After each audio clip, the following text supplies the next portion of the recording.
Dios, este año, en este mes de mayo, estoy cumpliendo 12 años en esta iglesia como pastor juvenil, así que doy gracias a Dios porque me permite servir a la comunidad de jóvenes en esta iglesia, y creo firmemente que si he hecho un buen servicio en la iglesia es porque Él me ha sostenido, y si seguimos adelante es porque Él está con nosotros.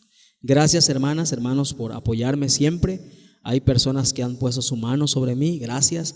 Hay personas que han orado por mí, lo he visto y lo he sentido, gracias por ese apoyo. Y gracias también al pastor Marcos, me permite compartir la palabra de Dios en este domingo. Y la palabra de Dios este día tenemos 4 lecturas bíblicas. Una está en Hechos de los Apóstoles, capítulo 17, 22 al 31. La segunda lectura, que es el Salmo de Respuesta, está el Salmos número 66, del 8 al 20. El Evangelio es Juan 14, 15 al 21, y el texto de las epístolas es en el cual voy a basar la reflexión de esta mañana, es en Primera de Pedro, capítulo 3. Primera de Pedro 3, leeremos del 13 al 22.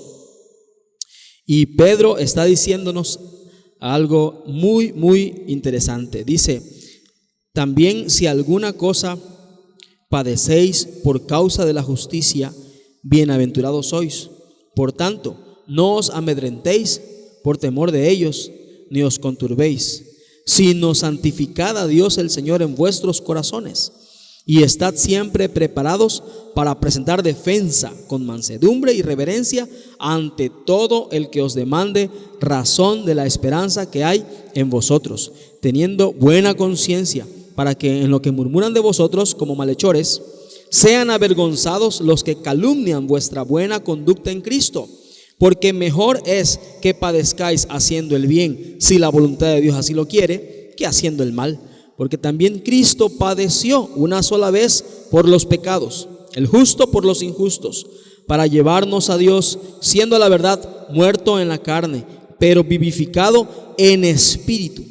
Y en espíritu fue y predicó a los espíritus encarcelados, los que en otro tiempo desobedecieron, cuando una vez esperaba la paciencia de Dios en los días de Noé, mientras se preparaba el arca, en la cual pocas personas, es decir, 8, fueron salvadas por agua.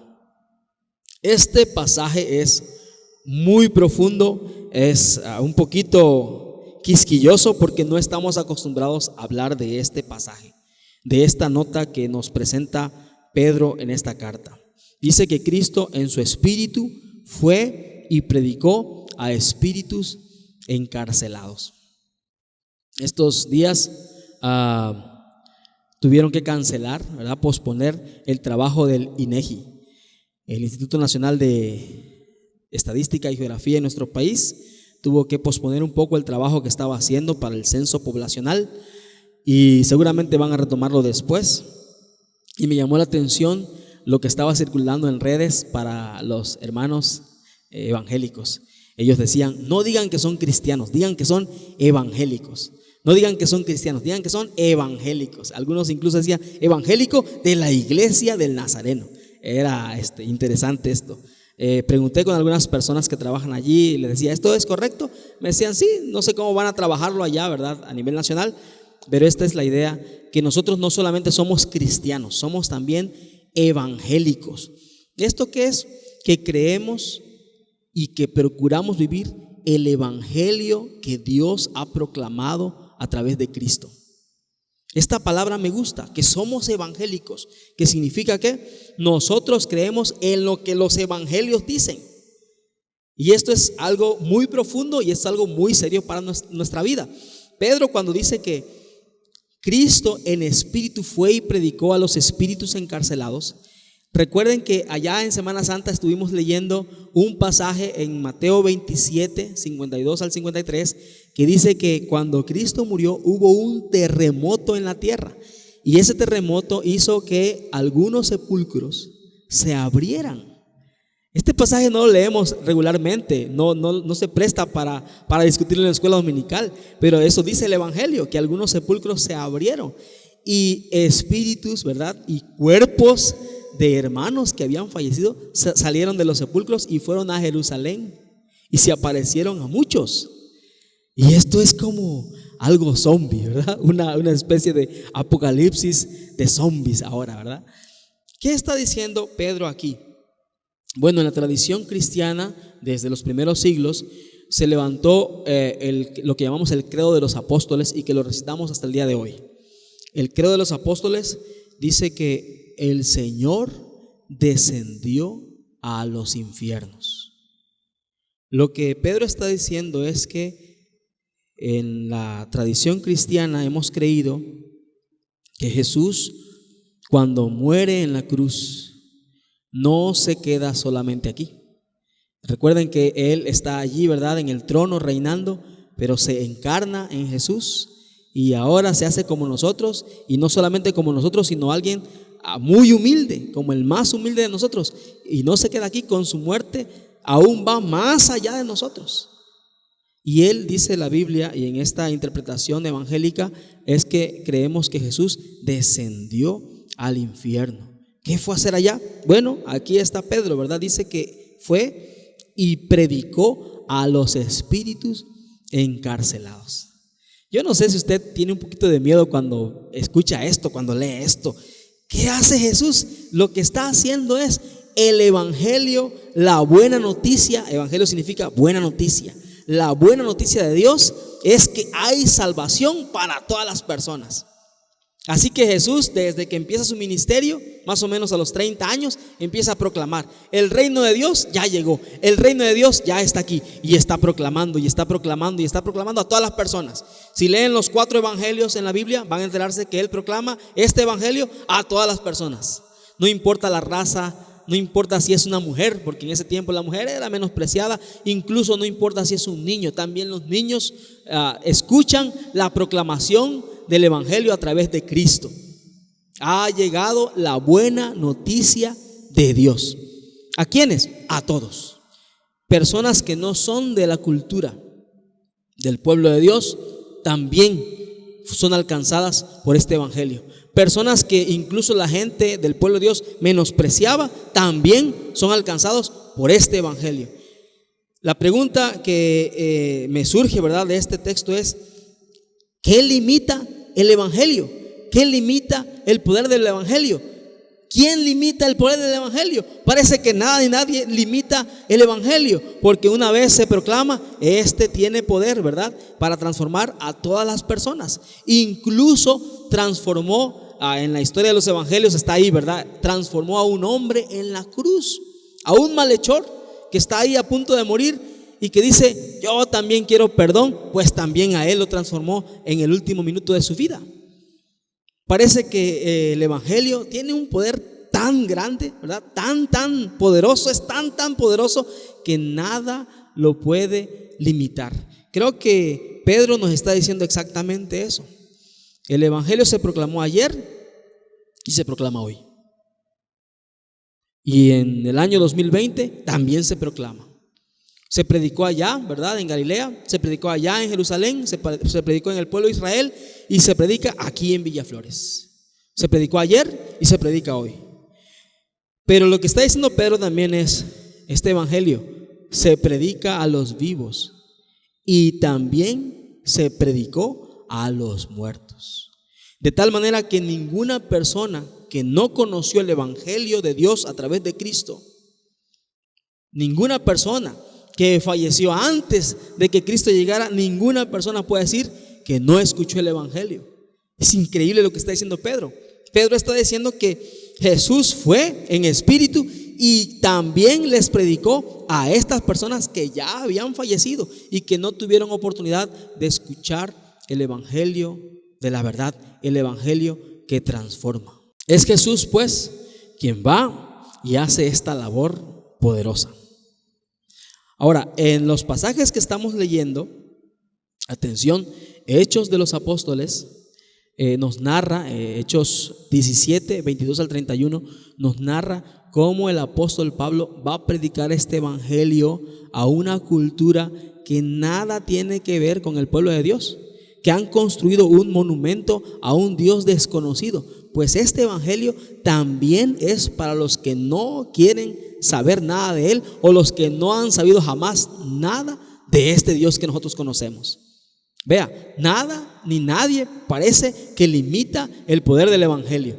Pablo llega a ese lugar y también a ellos proclama el evangelio. A estos intelectuales, a estos filósofos, también es proclamado el evangelio. ¿Qué nos dice el evangelio de Juan? El tercer pasaje que tenemos el día de hoy, Juan 14, del 15 en adelante. Jesús nos recuerda que nuestra proclamación no está vacía. De hecho, nosotros no proclamamos nada a menos que sea por el poder del Espíritu Santo en nuestra vida. Esto me recuerda algo que pasa aquí en la iglesia. Cuando invitamos a que proclamemos el evangelio, algunas personas pueden decir: no tengo el talento, no tengo ese don, no quiero hacerlo o no puedo hacerlo. Pero Jesús en este pasaje está diciendo: tú vas a proclamarlo porque hay alguien más poderoso que tú. Hay alguien más poderoso en tu vida y se llama el Espíritu Santo. Lo que se traduce como: si el Espíritu muere en nosotros, podemos proclamar este evangelio. Podemos concluir que si el Espíritu no mora en nosotros, tal vez no podamos proclamar el evangelio. La pregunta para nosotros es: si no estamos proclamando este evangelio, muy probablemente ¿no será que el Espíritu no está morando en nosotros? Y el Salmo 66 que leíamos hace rato nos está invitando. Por ejemplo, en el versículo 4 dice, Salmo 66, 4: toda la tierra te adorará. Yo cuando leo este salmo quiero ponerle Villaflores. Toda la tierra frailescana te adorará y cantará a ti, cantarán a tu nombre. Todos los villaflorenses cantarán a tu nombre. ¿Cómo? ¿Cómo cantarán todas las personas en Villaflores el nombre del Señor? Cuando nosotros proclamemos ese nombre. Ahora observe del versículo 8, Salmo 66, 8 en adelante: bendecid pueblos a nuestro Dios, haced oír la voz de su alabanza. Él es quien preservó la vida a nuestra alma y no permitió que nuestros pies resbalasen. Porque tú nos probaste, oh Dios, nos ensayaste como se afina la plata, nos metiste en la red, pusiste sobre nuestros lomos pesada carga, incluso hiciste cabalgar sobre nuestros hombres, sobre nuestra cabeza. Pasamos por el fuego y aún por el agua. Y termina diciendo: pero nos sacaste a abundancia. ¿Qué vamos a proclamar? Esto, lo que Dios ha hecho con nosotros. Usted no tiene por qué estudiar tanto, usted tiene que contar lo que Dios ha hecho en su vida. ¿Qué proclamar? ¿Cómo proclamar? Pues el testimonio que yo he vivido, la experiencia que yo he tenido con el Señor. La última pregunta, y concluyamos el pasaje de Pedro, ¿verdad? Pareciera ser que Pedro nos está diciendo: ¿qué puede limitar el poder del evangelio? ¿Qué puede limitar al evangelio? Nuestra respuesta es nada. Yo tengo una respuesta diferente. He descubierto que hay una cosa que puede limitar al evangelio, una cosa que puede limitar el poder del evangelio, solo una. Déjenme contarle una historia. Hace un tiempo, una señora deseaba tener un bebé, un hijo varón. Y cuando tuvo a su hijo, el hijo nació con ciertas deformidades en sus manos.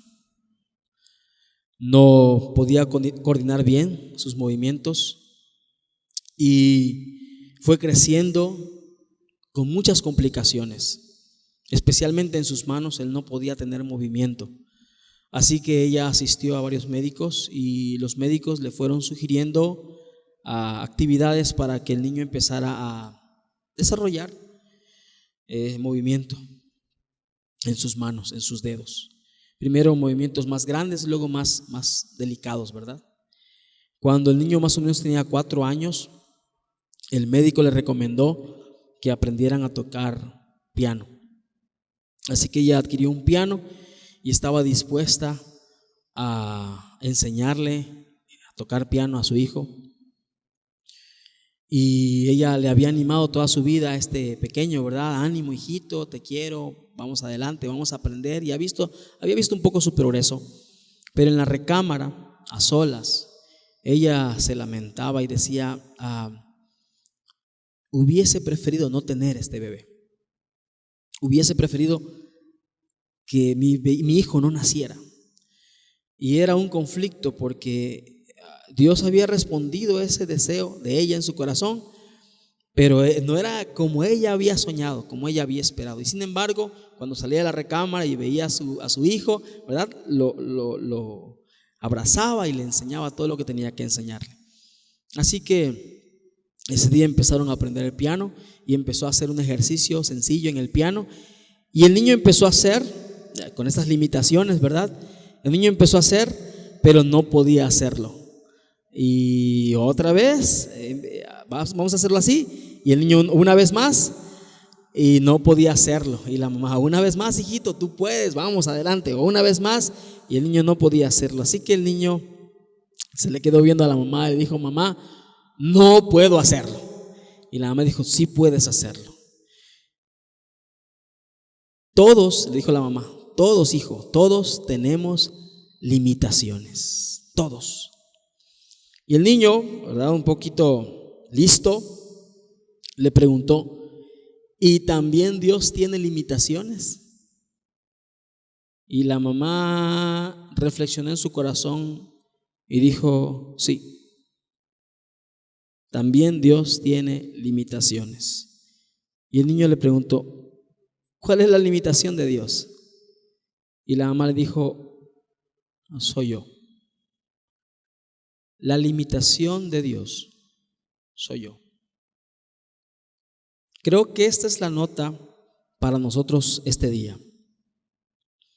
Cuando decimos que el evangelio nada puede limitarlo, cuidado, porque nosotros sí podemos limitarlo. Cuando tú estás en un lugar como luz del mundo, como sal de la tierra, pero no proclamas el evangelio no puede avanzar. Cuando tú y yo estamos en algún sitio, pero no proclamamos esta buena noticia de Dios en Jesucristo, el evangelio está limitado. Por favor, que nuestra oración sea, Dios, yo no quiero ser tu limitación. Yo quiero ser tu instrumento, el instrumento de proclamación de este evangelio. ¿A quiénes? A todas las personas. Malhechores, personas que no vemos con buenos ojos, personas que no son parte de nuestro grupo social, personas con las cuales no hemos querido tener contacto. Aún para ellos hay una buena noticia de Dios en Jesucristo y aún a ellos Dios quiere salvarlos. Vamos a orar. Dios bueno, tu poder es inigualable. Tú puedes hacer cosas sin nuestra ayuda, pero por alguna razón has querido hacerlo a través de nosotros. No queremos ser tus limitaciones. Queremos ser instrumentos de tu voluntad. Queremos ser tus manos, ser tu voz, ser personas llenas del Espíritu Santo que proclamen a las personas quién es el Rey de esta tierra, quién puede transformarles, que proclamemos a las personas que hoy están depresivas, que proclamemos a las personas que hoy están tristes o han perdido un trabajo o están sufriendo en su economía, que hay restauración en el nombre de Jesucristo, que hay una esperanza en Jesús. Dios, por favor, no queremos nosotros impedir que el evangelio siga y se siga proclamando en esta tierra. Oramos por Villaflores, por supuesto, pero oramos por nosotros. varones y mujeres de nuestra iglesia, para que proclamemos en Villaflores la buena noticia que tú ofreces, la salvación a todas las personas, a todas las familias, en el nombre de Jesús. Oramos, Señor, anhelando que nosotros a partir de este día podamos ser personas que tú uses con tu poder, en el nombre poderoso de Jesús. Amén. Amén.